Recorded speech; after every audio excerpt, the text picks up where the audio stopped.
Okay. Let's talk power rankings of the National Football League.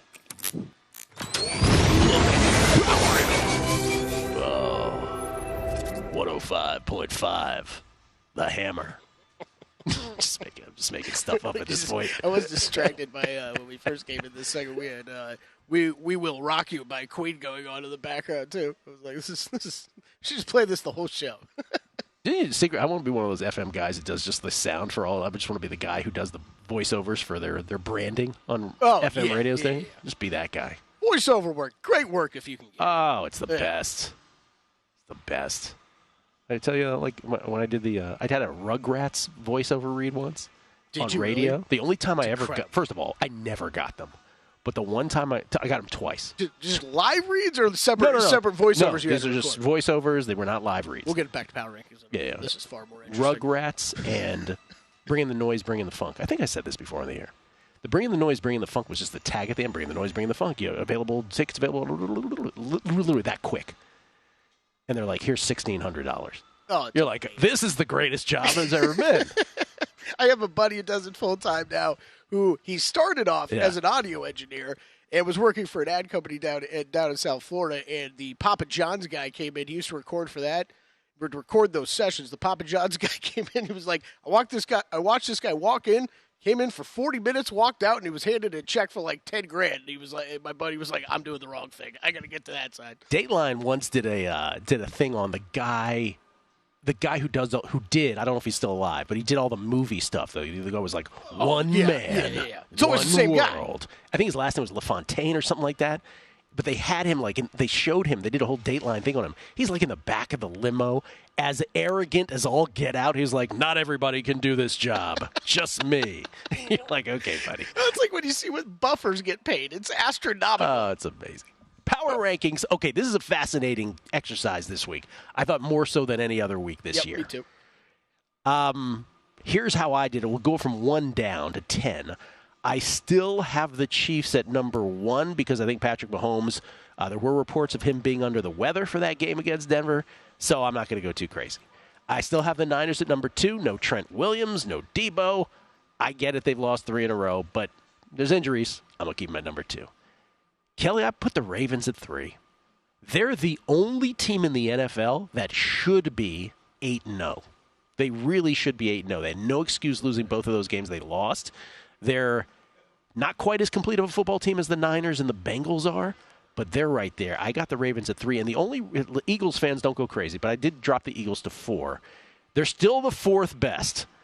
However, I do want to say this about the Eagles. There shouldn't be multiple games where you're struggling against the Commandeers. And I think even the most diehard Eagles fan, if they took Truth Serum right now, would say this team isn't quite as dynamic as last year's. It's like A.J. Brown is the bailout for everything, where I thought they had way more options last year on that offense. I don't think, the way you just said it, I don't disagree with. I still think they are incredibly strong. But yes. I still have the 4th best team in the league. Right, exactly. Let's not go crazy. They're still number 4. Therefore, after that, begins the bully section of the top 10. Completely agree with you. I got the Dolphins at 5 and the Cowboys at 6. The Lions are the poor man's bully. They're just outside of my top 10. Still. So I got still. I'll tell you why. Because I got the Dolphins at 5, I got the Cowboys at 6. I've got the Bengals, the big mover this week. They're at 7. And if the Dolphins and the Cowboys are bullies, do you know what the Bengals are? The opposite of that. They rise to the occasion, no matter who they play. Only get up for the big fights? I got Bengals at 7. I got the Bills at 8. Just kind of like muscle memory with the Bills, but they got to play better. They're just I have too much respect for them to knock them down any further because they're still in the top 8 best teams. They could one great game from Josh Allen and the Bills, you'd be like, oh, there they are. As long as Josh Allen's there, it just feels like they're in that area. I got the Jaguars, or as I like to call them, the Jaguars, because that's how it's actually pronounced and spelled. I got them at number 9. I moved them up a beat. Jaguars, they're going to get to the postseason. They're going to win that division. And I said it before, Trevor Lawrence is a great pure passer. If he can just stop the fumble problem when he gets hit, the fumbleitis, he's going to be fine. And he's going to be a really elite quarterback for years to come. The Jaguars are number 9. And then to the question of, okay, are the Lions at number 10 or not? I still have the Seahawks at 10.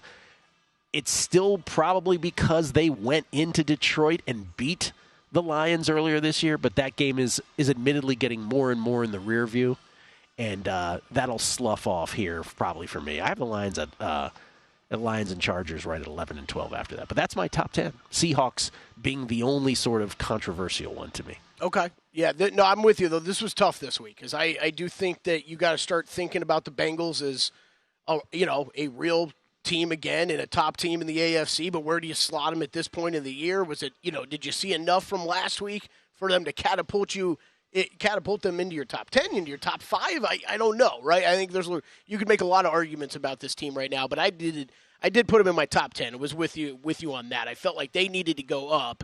So that led to, it was really tricky for me doing like 9, 10, 11 here because I ultimately settled on, now let me start at the actual top. I went Chiefs, Eagles, Niners, Ravens. I'm with you that I think that there is there's probably a mark of delineation for me after 3, more so than 4, I guess, now that I'm really thinking about it. But I hear you. Once you get past Ravens at 4, it is the teams that can beat up, that can bully people around. Dolphins, Cowboys, Lions. I think you could talk about all 3 of those teams that way. Got them there. All could be in the mix down the stretch here. We'll see. Bengals go into 8. That's where I slotted them for this week. We'll see going forward. Bills, you can't put them out of the top 10, but trying to figure out where to slot them amongst these teams was tough, Gil. So I put them 9 and didn't feel like I could drop Seattle out of my top 10. So, man, I actually have Jacksonville as 11 looking in, which feels very odd, especially for me. It was loaded up on all the Jags futures bets before the year. They're still a really good team. I think we're back to a bunch of pretty good teams, and trying to figure out how to slot them, I think, really 5 through 10 is pretty tough. So you have Lions in, I have Jaguars in. That's our difference. Aaron Schatz. Yeah, you had Seattle, right? Yeah. I had Seattle, yeah. So did you? We only missed. Did you have Chargers last week? No, Chargers week before. Week before? Yeah. Okay, so I mean, that's the team that's dropped for us. Aaron Schatz is the founder of not only Football Outsiders, but the proprietary stat, DVOA, which looks at every single play, granular level, vis-a-vis the average output of that single play, offensive and defensively. So it's not really as forward-looking as it is backwards-looking. But here's his top 10 DVOA to this moment. You ready? Overall, Baltimore number 1, San Francisco 2, Buffalo 3, Kansas City 4, Miami 5, Detroit 6, Jacksonville 7, Dallas 8, Philly 9, Seattle 10. And if you're wondering just outside, Cleveland 11, New Orleans 12, Cincinnati 13, and the Chargers 14. So it's just kind of a shuffle job on all those teams. It really is. It's not really a huge disagreement, although he does have Buffalo 3rd, which I think is the biggest outlier of the bunch. PFF has them 6. Go to VSiN.com/subscribe to become a VSiN Pro subscriber today.